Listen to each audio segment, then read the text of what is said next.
السلام علیکم دوستو، آج کی کہانی ایک اندھے فقیر کی کہانی ہے۔ کسی شہر میں ایک اندھا فقیر رہتا تھا۔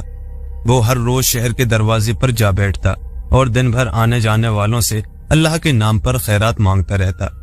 جب شام پڑ جاتی، لاٹھی ٹیکتا ٹیکتا اپنے گھر چلا جاتا۔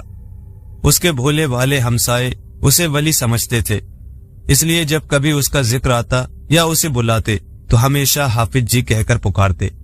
حافظ تھوڑی تھوڑی دیر بعد بلند آواز سے کہا کرتا، کیا کوئی رب کا سخی ایسا بھی ہے جو مجھے صرف ایک دفعہ 100 مہروں کو ہاتھ میں لے کر دیکھ لینے دے کہ کیسی ہوتی ہیں۔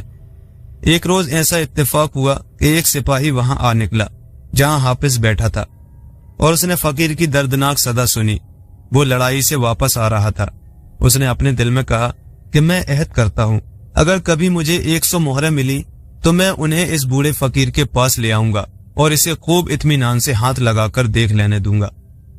خدا کا کرنا کیا ہوا کہ سپاہی ابھی بہت دور نہیں گیا تھا کہ اس نے راستے میں مہروں کی ایک تھیلی پڑی پائی جس میں پوری 100 مہریں تھیں، نہ ایک کم تھی اور نہ ایک زیادہ۔ سپاہی نے سوچا، خدا بڑا کریم اور کارساز ہے، اس نے میرا عہد پورا کرنے کے لیے ہی یہ تھیلی میرے رستے میں ڈلوا دی۔ چنانچہ وہ شریف سپاہی پلٹ کر حافظ کے پاس پہنچا اور بولا، اے درویش، خدا کے فضل و کرم سے مجھے 100 مہریں ملی ہیں، آپ انہیں خوب اچھی طرح ٹٹول کر دیکھ لیں تاکہ آپ کے دل کی تمنا بر آئے۔ مگر حافظ سچا فقیر یا ولی تو تھا نہیں، وہ تو ایک اندھا بھک منگا اور درویش کے لباس میں بدماش تھا۔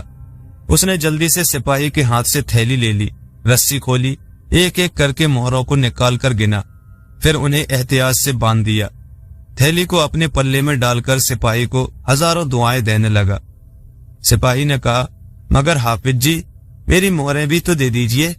اندھا فقیر سپاہی کی یہ بات سنتے ہی زور زور سے چلانے لگا، دوستو، پڑوسیوں، خدا کے لیے میری مدد کرو، کوڑی یہاں سے مانگ، پیسہ وہاں سے لے، ساری عمر میں نے بڑی مشکل سے یہ تھوڑا سا روپیہ جمع کیا ہے اور یہ چور مجھ سے سارے کا سارا چھین لینا چاہتا ہے، بچاؤ، کوئی مجھے بچاؤ۔ حافظ کی چیخ پکار سن کر لوگ چاروں طرف سے دوڑ پڑے اور حافظ کے ارد گرد آ جمع ہوئے۔ سب کے سب اس بدقسمت سپاہی پر ٹوٹ پڑے۔ سپاہی غریب کہتا ہی رہ گیا کہ میں سراسر بے قصور ہوں، میں چور نہیں ہوں، ڈاکو یہی تمہارا حافظ جی ہے۔ مگر وہاں سنتا ہی کون تھا؟ انہوں نے سپاہی کے کپڑے تار تار کر دیے اور اسے مار مار کر ادھموا کر ڈالا اور آخرکار شہر سے باہر نکال دیا۔ لیکن سپاہی نے دل میں ٹھان لی کہ میں بھی اس کا بدلہ ضرور لے کر رہوں گا۔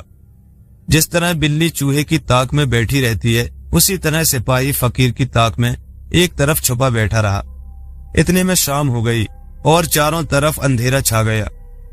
حافظ نے اپنی لاٹھی اٹھائی اور جھولی سنبھال راستہ ٹٹولتا ٹٹولتا اپنے گھر کی طرف چلا اور تھوڑی دیر میں اپنے گھر جا پہنچا۔ وہ بستی ہی نابینا فقیروں کی تھی۔ حافظ کا مکان محلے کے دوسرے سرے پر تھا، اس سے پرے جنگل اور کھیت تھے۔ حافظ نے مکان کا قفل کھولا اور اندر جا کر فرش پر بیٹھ گیا اور لگا خدا کا شکر ادا کرنے کہ تو اپنے مجھ جیسے گناہگار بندوں پر کیسے کیسے کرم کرتا ہے۔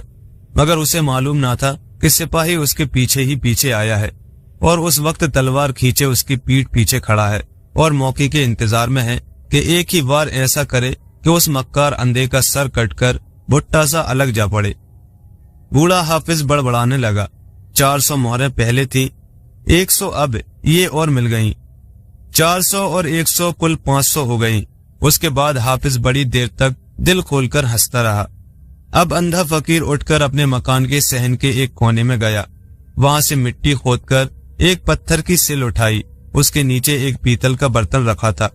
اپنی کمر سے ہمیانی کھولی، اس میں آج کی کمائی کی بہت سی نقدی تھی، وہ سب نکال کر برتن میں ڈال دی اور 100 مہریں جو اس نے سپاہی سے چھینی تھی وہ بھی اس برتن میں رکھ دی۔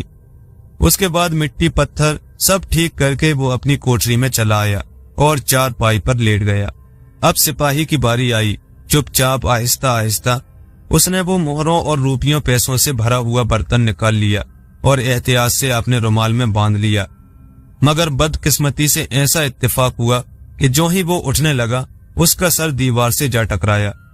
آواز جو آئی، اندھا فوراً اچھل کر کھڑا ہو گیا اور لاٹھی لے کر نہایت خوفناک لہجے میں چیخنے